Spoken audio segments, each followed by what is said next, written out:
देशाचे प्रधानमंत्री श्री नरेंद्र मोदीजी यांनी काल सर्व राज्यांच्या मुख्यमंत्र्यांशी चर्चा केली आणि जे काही आखाती देशांमध्ये युद्ध चाललेलं आहे त्याचे सप्लायवर जे परिणाम आहेत त्या संदर्भात ही सगळी चर्चा होती।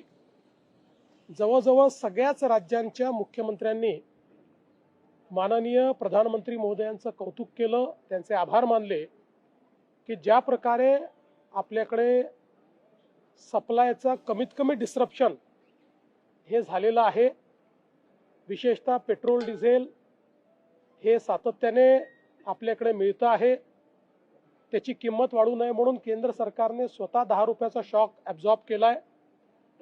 डोमेस्टिक गॅसमध्ये घरगुती गॅस सगळ्यांना प्राप्त होतोय। कालपासनं कमर्शियल गॅसही 70% पर्यंत आता त्याची कॅपॅसिटी वाढवलेली आहे। त्यामुळे आपल्या आजूबाजूच्या देशांचा विचार करता सगळ्या देशांमध्ये काही ना काही त्या ठिकाणी मोठं डिस्रप्शन झालंय, बऱ्याच गोष्टी बंद झाल्या आहेत, त्या भारतामध्ये झाल्या नाहीत।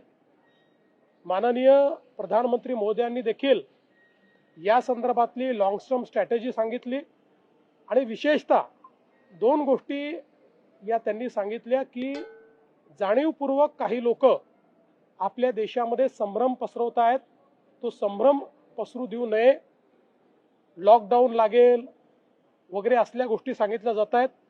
लॉकडाऊन बिलकुल लागणार नाहीये, असल्या गोष्टी पसरवणारे हे अक्षरशः एक प्रकारे देशद्रोह करतायत आणि म्हणून माझं मत आहे की अशा पद्धतीनं खोट्या बातम्या पसरवणाऱ्यांवर कडक कारवाई हे आम्ही देखील करणार आहोत।